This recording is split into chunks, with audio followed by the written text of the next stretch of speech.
park rangers have seen every kind of tragedy the wilderness can produce. Accidents, missteps, bad weather, bad decisions.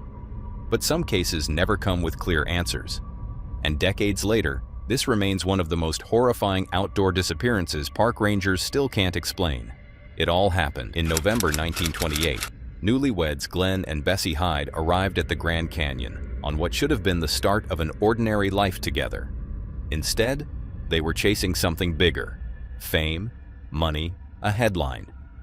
Glenn had built a 20-foot wooden boat himself, and the plan was bold: run the Colorado River through the canyon, set a speed record, and make Bessie the first woman to complete the route. In an era obsessed with daring explorers and impossible feats, they believed one successful journey would turn them into legends. But there was a problem that hung over the whole trip like a shadow. Bessie had no real boating experience. Glenn had done river travel before. She hadn't. And almost immediately, the warning started. People who knew the river, the kind of locals who don't dramatize danger because they live inside it, urged them to stop. Their boat was too small. Their choices were reckless. They weren't carrying life vests. It wasn't a romantic adventure anymore. It was a gamble. By mid-November, the Hydes reached Grand Canyon Village, weathered after weeks on the river, but still pushing forward. They met a famous canyon photographer, Emery Kolb, and asked for portraits, the kind you take when you already imagine the newspaper articles. Kolb took the photos, but he reportedly felt uneasy. Not just about the river, about the couple. Something in Bessie's energy felt off, like fear she wasn't voicing out loud. Kolb tried to convince them to quit while they still could, even offering them spare life vests. Glenn refused immediately. And right before they left, Bessie noticed Kolb's neatly dressed young daughter and stared at her shoes. The comment she made would echo through this story for decades. "I wonder if I'll ever wear pretty shoes again." Maybe it was nothing. Maybe it was exhaustion talking. But in a case like this, maybe nothing becomes another brick in the wall of dread. Not long after, the Hydes allowed a man named Adolph Sutro to ride with them briefly. He didn't last. The boat made him uneasy. Glenn's decisions made him uneasy. And most importantly, Bessie seemed uneasy. Sutro jumped off at the first real chance he got, and before leaving, he took a photograph of the couple at hermit camp. It became the last confirmed photo of them alive. Two people who looked like the river had already started taking something from them. On November 18, 1928, they launched back onto the Colorado and vanished. Weeks passed before alarm truly spread. Back then, silence wasn't unusual, but by early December, it was clear something was wrong. A search was launched, and on December 19th, a plane spotted something snagged on rocks downstream, the Hydes' boat. When searchers finally reached it, the scene didn't match the story everyone expected. The boat wasn't shattered, it wasn't overturned. It was damaged only in the way a boat might be after drifting, but it wasn't the wreckage of a fatal rapid. Inside, their gear was still strapped down. Their supplies were still there. Even the items you'd take if you were fleeing for your life. The camera, Bessie's journal, Glenn's gun, were left behind. The only thing missing was them. Developed film and journal entries suggested they were alive as late as November 30th. And then, nothing. No confirmed remains. No confirmed campsite. No confirmed exit route. Just a working boat, fully loaded, floating without its owners. Like the canyon had separated the evidence from the people. Over the decades, theories formed the way they always do when the truth won't show itself. The simplest answer is still the most common. An accident on the river, bodies never recovered. Maybe the boat slipped loose at night. Maybe they went after it. Maybe they tried to hike out and never made it. In the Grand Canyon, that's not far-fetched. It's normal. But this case didn't stay normal. In 1971, an elderly woman on a guided rafting trip claimed she was Bessie Hyde and confessed to killing Glenn. The claim collapsed under scrutiny. She was identified as someone else, known for provoking people. But the damage was done. the story gained a new kind of darkness. Then, after Emery Kolb died, a skull with a bullet hole was found on his property. For years, people whispered that Kolb had murdered Glenn and hidden the truth. Forensics later concluded the skull wasn't Glenn Hyde, but once a case becomes a legend, even disproven details leave a stain. And finally, the strangest coincidence. In 1992, when famed Grand Canyon rafter Georgie Clark died, people found a hidden pistol, evidence she'd changed her name, and, most unsettling of all, Glenn and Bessie Hyde's marriage certificate among her belongings. Rumors flared that she was Bessie Hyde living under a new identity. Historians and researchers largely discredited it, pointing to documentation and physical comparisons that didn't match. But the core question refused to die. Why would she have that certificate at all? And that's what makes this story fit so perfectly into the category of horrifying outdoor deaths and disappearances park rangers still can't explain. Because even if the ending was just an accident, the trail of details doesn't behave like one. A boat found intact, a timeline that stops mid-sentence, a canyon that never gives back what it took, and decades of strange detours that feel less like answers and more like the wilderness rearranging the mystery every time someone gets too close. But if you thought this case was disturbing, then let's head over to the next one. It will shock you even more. Quick interruption. If you're enjoying this video, why not hit that subscribe button? We're on a mission to hit 500,000 subscribers, and when we do, 3 lucky fans will win a limited edition CreepyVids hoodie or shirt. Right now, 61.4% of you watching haven't subscribed yet. It's completely free, and your support helps us make even more awesome videos. So, don't miss out. Subscribe now, and let's get back to the video. On the afternoon of May 6, 2008, a man calling himself Ricky Williams stood along Dismal Creek in western Virginia, casting for trout. He'd been camping in the woods for weeks with his dog, and his food supply had nearly run out. He wasn't fishing for fun anymore. He was fishing because he needed to eat. The spot was remote but beautiful, high on the Appalachian Trail.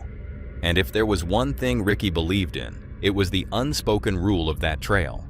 If someone needs help, you help them. After nearly an hour with no bites, his dog suddenly grew tense, whining toward the trees. Then Ricky heard a man's voice approaching from the woods behind him. For a split second, relief and fear hit at the same time. Relief, because maybe it was a hiker with food.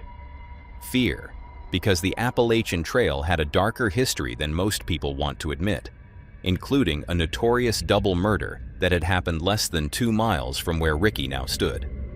A man stepped out from the tree line, early 30s, smiling like nothing was wrong. He introduced himself as Scott Johnston and said he was camping nearby with a friend. Ricky didn't hesitate. He admitted he was hungry. Scott immediately handed over snacks and even offered bait. They fished together for hours, and as the sun dropped, Scott invited Ricky back to their campsite for dinner. It should have felt like the trail code working exactly as intended. But when Ricky reached the clearing, something in the scene shifted. Scott's friend, Sean, was there, and he was huge, built like someone who didn't like surprises. With Scott still behind, untangling a line, Sean's first instinct was defensive. He grabbed a piece of wood like a weapon and stared Ricky down. Scott eventually arrived and smoothed it over, introducing them like it was nothing, ushering Ricky closer to the fire. Ricky sat down anyway. He was starving, his dog was starving, and leaving felt rude, even though every instinct in his body was telling him this wasn't right. Then Scott turned on loud country music from a truck nearby, blasting it through the trees. To Ricky, it felt disrespectful, aggressive, like these men weren't here for peace or nature at all. As Sean and Scott cleaned the fish with their knives, the firelight kept flashing across the blades, and Ricky's nerves tightened. He tried to offer help, but they waved him off. He watched. He waited. He ate quickly. And the moment the meal was over, he thanked them and left. He and his dog made it only a few steps into the dark before Ricky stopped and looked back. A loud crack tore through the forest. Sharp, explosive, final. Ricky had opened fire. In seconds, the scene became chaos. Sean was hit and dropped. Scott ran, and Ricky chased the movement with more shots. Somehow Scott kept going, wounded but moving, disappearing into the night. Sean, gravely injured, forced himself up on pure survival instinct, stumbled to his Jeep, and drove, headlights cutting through the trees like a desperate signal. Moments later, he found Scott and pulled him in.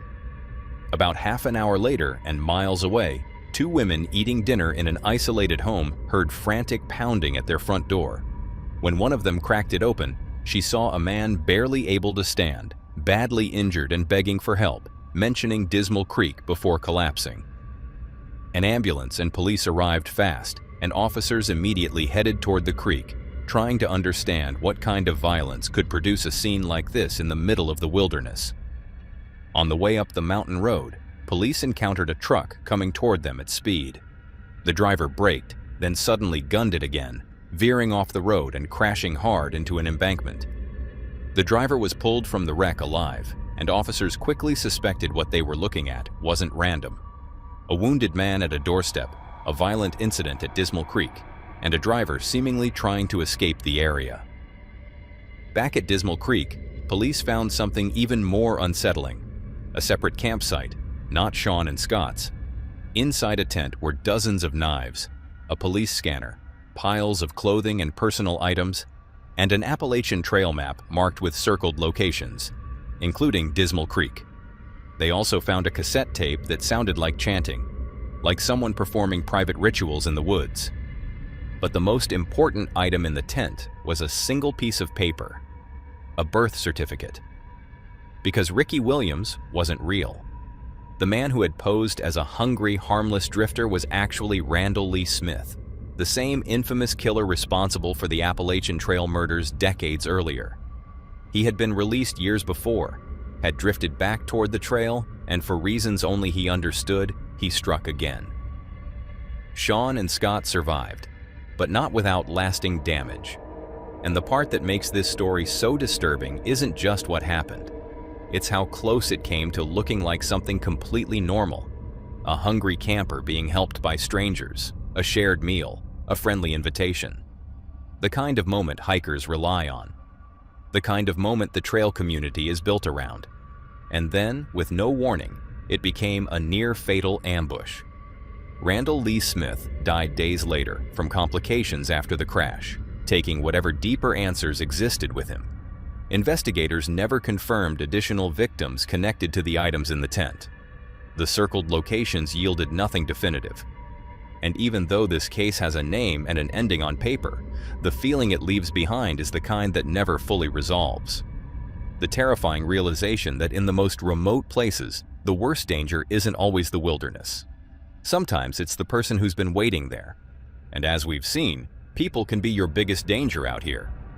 But in this next case, encountering another person could have meant everything. This is about the death of Reverend Mike Turner. A case so disturbing because the danger wasn't a bear or a storm or some dramatic plunge.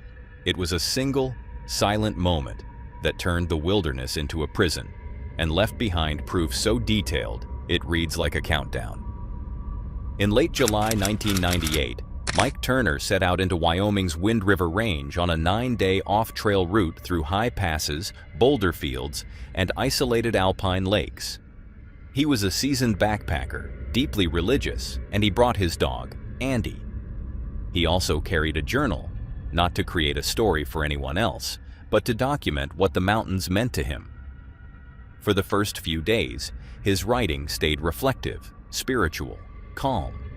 The kind of mindset that makes people believe they're exactly where they're supposed to be. And then, day 4 happened. High above 11,000 feet, crossing a boulder field, one rock shifted under him. He jumped instinctively to the next boulder, and the original stone, estimated later around 800 pounds, rolled and pinned his legs in a configuration so precise it didn't crush him. It just trapped him. 2 granite blocks closed like shackles. His legs weren't badly broken. He wasn't bleeding out. He simply couldn't move. Not forward, not back, not sideways. An inch or two at most. The lake was only about 30 feet away, close enough to see, far enough to be useless. At first, he fought like any person would. He tried prying himself free with what he had, even pushing his tripod to the point of breaking it. After more than an hour, reality settled in. He wasn't escaping by force. His survival now depended on time, weather, and a rescue that had no reason to come quickly, because he was off trail, alone, and deep in country where nobody just passes by. That's where this becomes one of the most horrifying outdoor deaths rescuers still can't forget. Because Mike didn't die instantly. He endured. He problem-solved. He rationed. He improvised. He melted snow with his stove for water. He tried to collect rain. He attempted the cruelest trick of all, tying a bottle to a rope and tossing it toward the lake to reach water. It nearly made it, and then failed, falling short and becoming unreachable. A few feet in the wrong direction might as well have been a mile. As the days passed, his journal changed. The calm reflection became fear, frustration, bargaining, prayer, anger. Not performative, not dramatic, just brutally human. He worried about losing his legs, about exposure, about running out of fuel, about dehydration, even with water sitting within sight.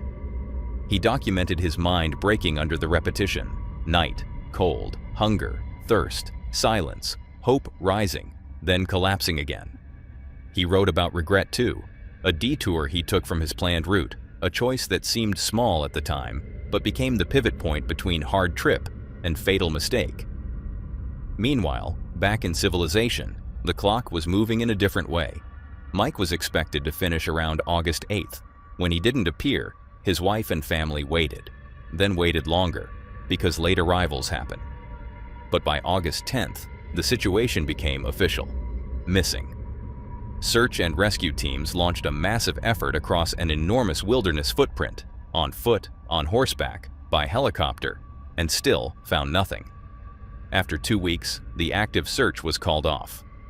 Then, on August 28th, something walked out of the wilderness that nobody expected. Andy, Mike's dog, starving, battered, but alive. The search reignited immediately, because a dog returning alone is never a good sign. And also because it meant there was still a chance Mike might be alive somewhere. 3 days later, on August 31st, another hiker traveling a nearly identical route reached an unnamed alpine lake and saw a man sitting motionless among the rocks. The hiker called out.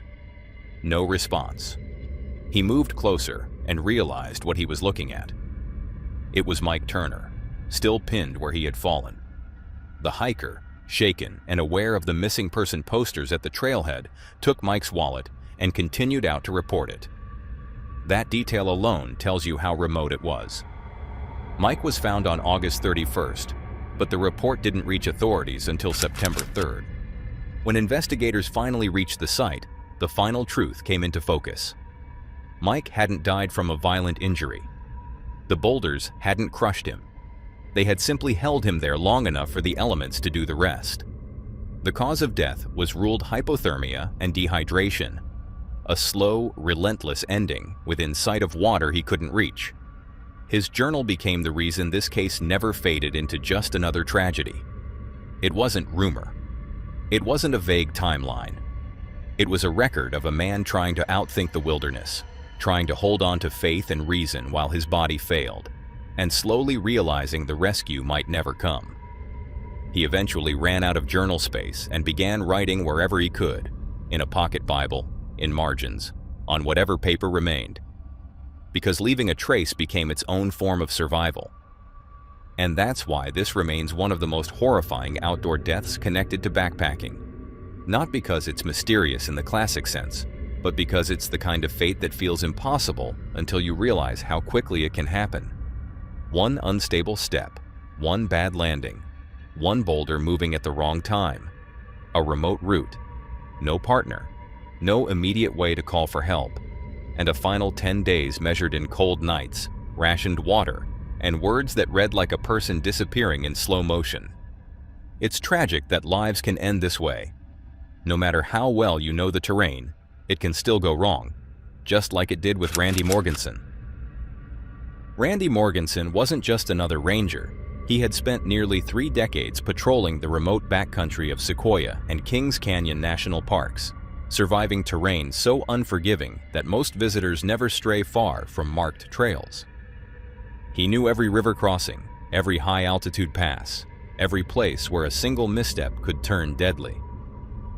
By 1996, he was the most senior ranger working the High Sierra. If anyone understood how to stay alive out there, it was him. On July 20th of that year, Randy radioed in his position from Mather Pass along the John Muir and Pacific Crest trails. The next morning, he left a brief note at the ranger station saying he'd be out on patrol for a few days. Several hikers would later report crossing paths with him that day. He seemed calm, focused, in good spirits. Nothing about the encounter suggested it would be the last time anyone ever saw him. Then the radio fell silent. When Randy didn't return, concern spread quickly through the ranger community. At first, most assumed an accident. The High Sierra is brutal. Even experts make mistakes. But as days passed, troubling details surfaced. Fellow rangers quietly acknowledged that Randy had been struggling. His marriage was under strain. He had expressed doubts about his future. In private conversations, he'd hinted at a depth of despair no one had fully grasped. That uncertainty split the investigation in two.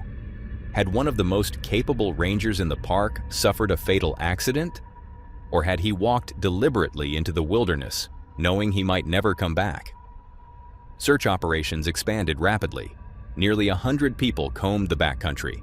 Helicopters swept the terrain from above. Dog teams followed scent trails that ended without explanation. Campsites were checked. River crossings examined. Despite the scale of the search, nothing led them to Randy. No body, no clear evidence, just silence. After weeks with no answers, the active search was called off. Still, rangers never truly stopped looking. For years, his missing flyer remained posted at trailheads. Colleagues scanned the wilderness during routine patrols, always wondering if today would be the day they found him. 5 years later, in July 2001, that day finally came. In a place so remote, it rarely sees human footprints. Trail workers bushwhacking near Window Peak noticed an abandoned backpack beside a stream. Nearby, a hiking boot sat partially submerged. Inside it was a human bone. The remains were soon identified as Randy Morganson. But instead of answers, the discovery raised even more questions. His body was found at the base of a waterfall, suggesting a fall, possibly through a hidden snow bridge. That explanation made sense. Even seasoned rangers can misjudge unstable terrain.